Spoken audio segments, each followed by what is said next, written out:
Hello, welcome back to another episode of La Ceiba Milenaria. Today, I want to introduce you to Gloria María Salguero. She is a woman from Ecuador who has dedicated practically her entire life to the search for sacredness. And a large part of this search has translated into or has involved the study of a work by a French gentleman named Serge Raynaud de la Ferrière. This gentleman, along with others, created a body of work called Psychological Proposals.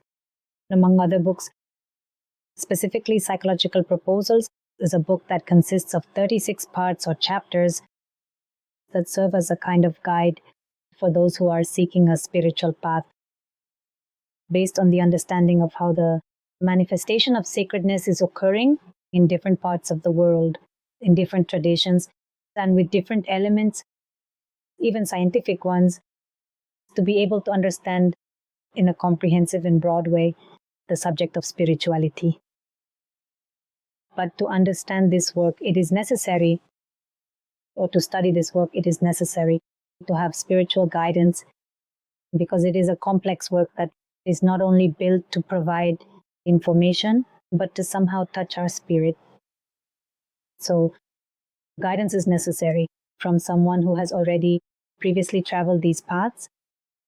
Now Gloria has decided that she can guide those who wish to enter this world, this labyrinth, as she calls it, of the study of psychological proposals, now in a virtual format. For this, she has created a space on YouTube where she progressively guides anyone who wishes to get to know each of the chapters, to understand them, and to do the readings with her. I'm going to leave the link below to the work she has done so that you can learn what the work is about. And so you can also share her YouTube channel with her.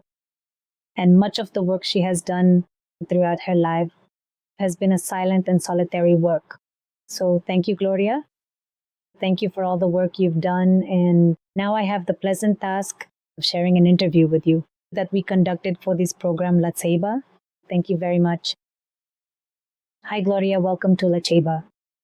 We want to introduce you to Gloria María Salguero, a great friend, a mama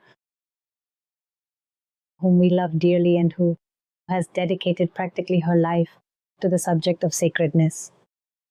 Gloria, we'd like you to tell us a bit about yourself, a bit about your professional background, some of the work you've done in the field of education, anything you'd like to share about yourself that is relevant to starting this conversation about sacredness. Perhaps a rupture, because in shamanism, Eliade suggests that every shaman, although I am not a shaman, has a rupture. And that rupture in my life happened when I was 14. I was born in 1950, so I am talking about 1964, where the matter of religion was very, very close, very dogmatic. And yet I was able to say, look, I want to find the living God, the one I can look at face to face, eye to eye, without intermediaries.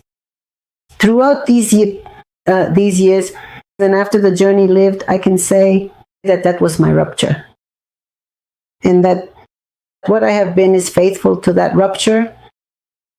And obviously on the path that all human beings follow, there are highs, there are lows, falls, errors. There are rises, lessons learned, and that path, thanks to that path for which we cannot feel sorry, much less ashamed to say, no feelings of guilt, no justifications, because thanks to all that, one reaches that world of the sacred. Otherwise, it is not possible. At least, it is true, I have read there are exceptions, suddenly an enlightenment. Someone is like an angel and always is. But 99.99% of humans have to live like this. Recognize the rupture, accept it, live it, and through it you can go seeking that sacredness. Gloria, and in this rupture that has led you to seek the world of the sacred, after all these years of searching, how would you define sacredness? What is the sacred? The truth is that there is no definition. At least for me, there is not. Look, one of the of the encounters I had is that obviously I went from search to search, encounters with one religion, then another religion. I remember that even at one time the Krishnas came and I was there, hair, Krishna. But I felt it was not for me, that it was not for me. How does that feel? I think it is in a natural way. And so one day I think when perhaps that axiom is fulfilled, which the Hindu tradition says that when the disciple is ready, well, the master appears. And my master is a work that is written, that was written by people, extraordinary scientists. Notice that in that work there are 3 Nobel Prize winners who wrote from science, historians of religions of the caliber of Mircea Eliade, psychologists of depth psychology like Jung and his disciple, his great disciple, Erich Neumann.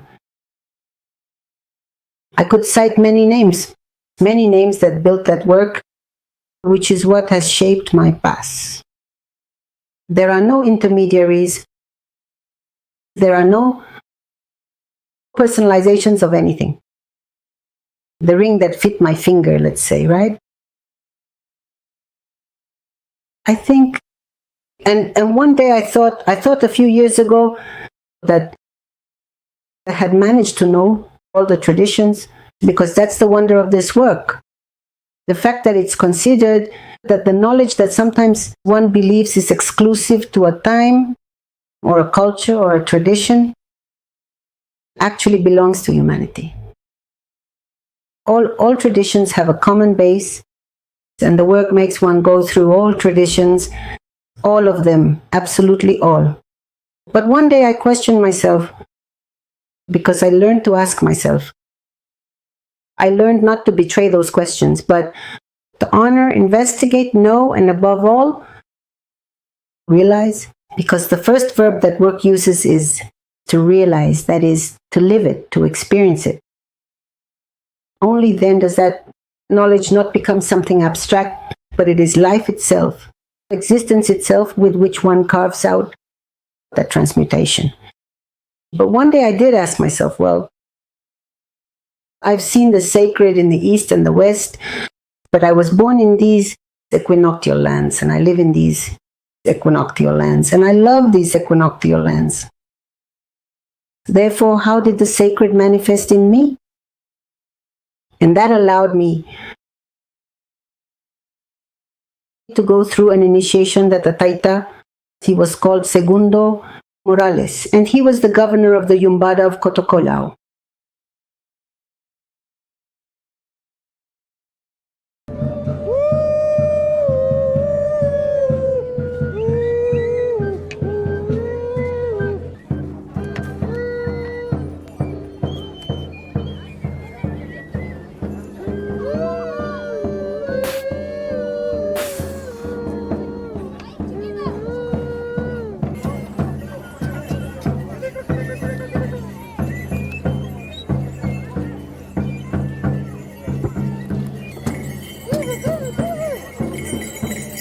And he told me clearly, look, Mama, you are not meant for dance.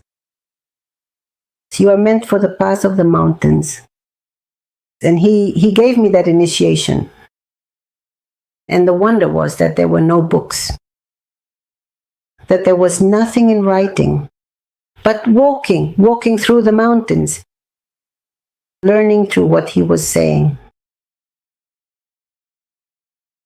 And what happened was that many of the symbols I had studied, whose essence I had tried to understand, I was living them. The mountain in all cultures, in all, if one goes to the ancient Greeks, if one goes to India, a tradition as ancient as the Hindu one, if one goes to the Middle East, to Mesopotamia, all, the mountain is the axis mundi, it is the axis of the world, it is where the 3 worlds are. And so I went on living and realizing that that culture of ours.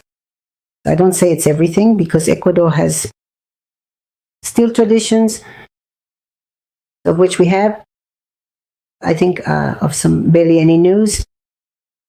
Barely, but we have quantities of traditions, wonderful traditions. I learned something with the Mamas Cañares, and that also forced me to study. Yes, it forced me to study because that has been my path. Parallel to meeting Taita Segundo Morales, I met those whom they recognized as Taita of the Indians, Dr. Alfredo Costales. I had known him through his work. I had studied his work. But meeting him as Taita was different. It was another level.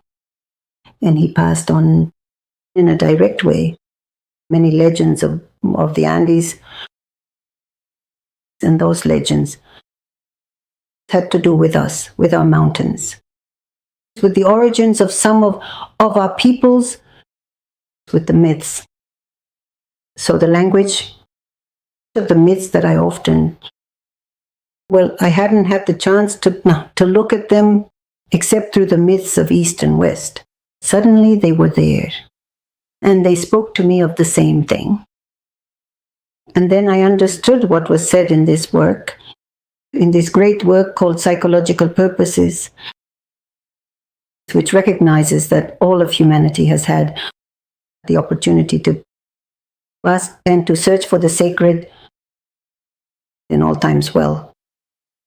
It was logical to assume, but it was more wonderful to live the sacredness of our lands.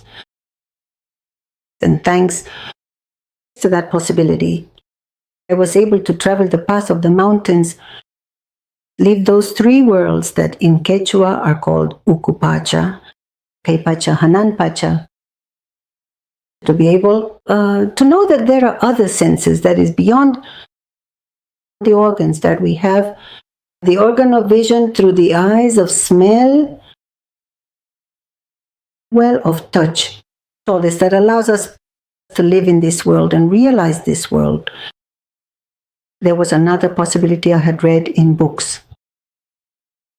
The Taita used to say, Mama, you have to feel, yes, I'm going to teach you the right of the opening up of the doors. We come from Keipacha and we're going to cross Ukupacha, but you have to feel, and how do I feel, sir? Because reason always plays, it's always playing. And so my reason made me wonder. But when I quieted my reason, when I finally managed to do it, it was possible to glimpse the door and then to be able to learn the right. But the secret is not the right. The secret is to develop that, as Corbin calls it, that creative imagination, that special organ that we all have, that it's just a matter of developing it, of awakening it to live that world.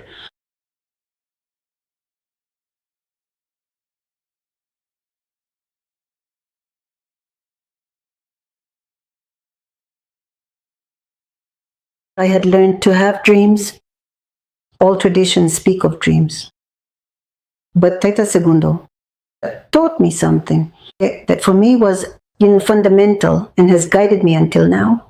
He used to say, look, as we are walking the same path, we are in a project, in a work. He'd say, not a project, in a common work. Pachacamac will speak to us through dreams. Up to there, he wasn't telling me anything new, my soul. Not just my reason, my soul understood that. The new thing was, we have to share our dreams. Because only pride, only our vanity makes us believe that Pachacamac speaks only to us. This is common, this is humanity. And I could see it more than seeing it because I didn't want evidence to live, to realize. Dreams were woven together between what was dreamed by Taita Segundo, between what was dreamed by the spiritual son I have, whom I love deeply, between what I dreamed. And so we could walk and realize what at that time had to be realized. Thinking of humanity, which was where it led, the teaching of the Taita.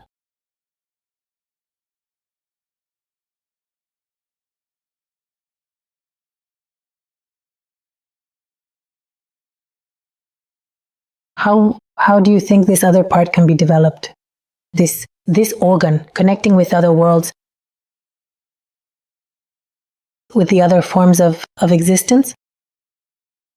That question is truly wonderful. And I can say it from the work I follow, because the psychological purposes are like a guiding thread, a wonderful thread that goes working first with our personality, with that ego we all have, with that reason, to transform it, to transmute it, to transfigure it. But at a certain moment, it leads us to what is the origin of humanity. And so in that origin of humanity, one manages to see that ontological level, but no longer seeing it from theory, because there's a lot of theory about ontology, the science of being. Look, all of humanity, all of it, and Eliade allows humanity to understand that not just all of humanity, but the whole cosmos, the entire universe. Therefore, Mother Earth, Alpa Mamita as we call her, is immersed in an impersonal force.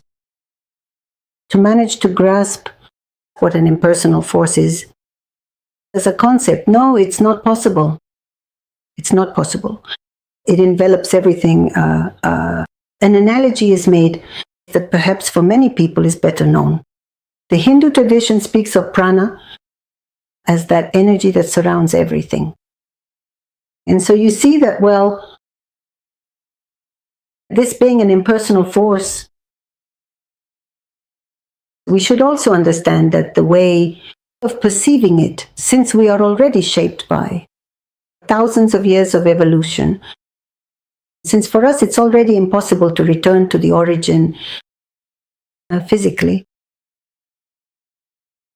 it happens that necessarily we indeed can feel, we indeed can understand, because it has a logic. It has a logic. Just as to live in this world, we need this body, we need these senses, we need reason.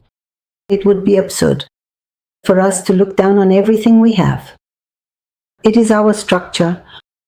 In the same way, Corbin called this world imaginal worlds, the world of creative imagination. Creative imagination.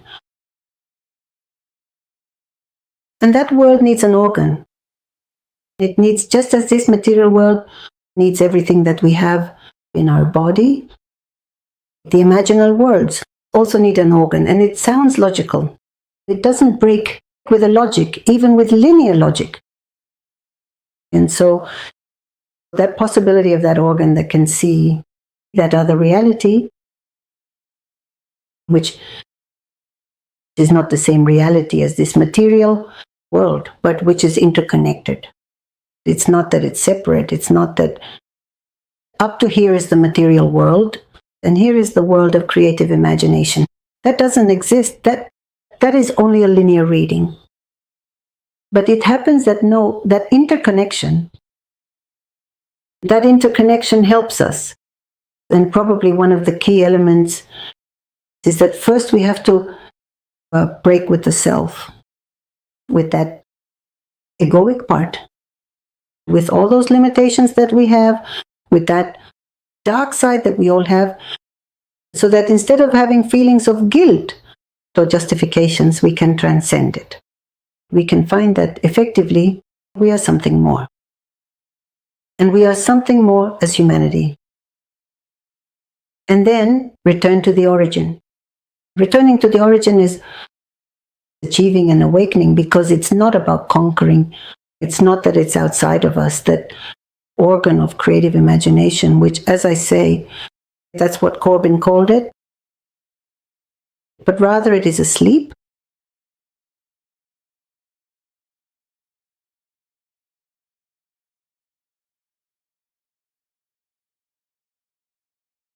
And it's the same as the tradition says. Hindu, I refer to it because I see that many people know it better. When they talk about Kundalini, well, it would be that impersonal force. Kundalini would be the representation of that. Impersonal force. Shakti as a creative force would be that force. Impersonal, which surrounds the whole universe, everything, absolutely everything. And so what do they tell us? What possibility do we have in the Hindu tradition, in that teaching, to reach that possibility of encounter with the self? They tell us we must work on the chakras, which are energy centers. But how do you work on the chakras? By recognizing that dark side and transmuting it. And then you see that transmutation implies levels of consciousness. Levels of consciousness that are being achieved. The tradition, Hindu, it said, you must work up to the 6th chakra. The 7th is already the self itself. And then that possibility of union and fusion happens. But it no longer depends on me. I work. You see, I work. I do what I have to do. But that impersonal force, that power that is in me, that is in everyone, implies acquiring certain levels of consciousness. And what I saw in the text, what I saw in my own experience, I lived it on the path of the mountains. Because feeling that impersonal force, living that impersonal force that doesn't belong to me, that isn't mine. That belongs to all humanity. Led me to consider that then. It's a power that we can all conquer. There it is.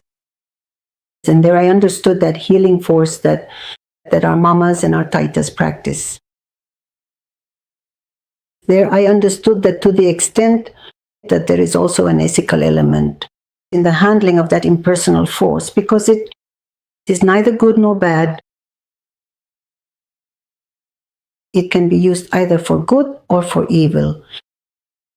And that's why in our towns, for example, you hear, right? I mean, this is a good sorcerer or this is a bad one. Even if it's not known, even if it's not said, how exactly that impersonal force is being utilized. But what it is, and that's the wonderful thing, understanding that it belongs to all humanity, that it doesn't belong to me. It doesn't belong to me.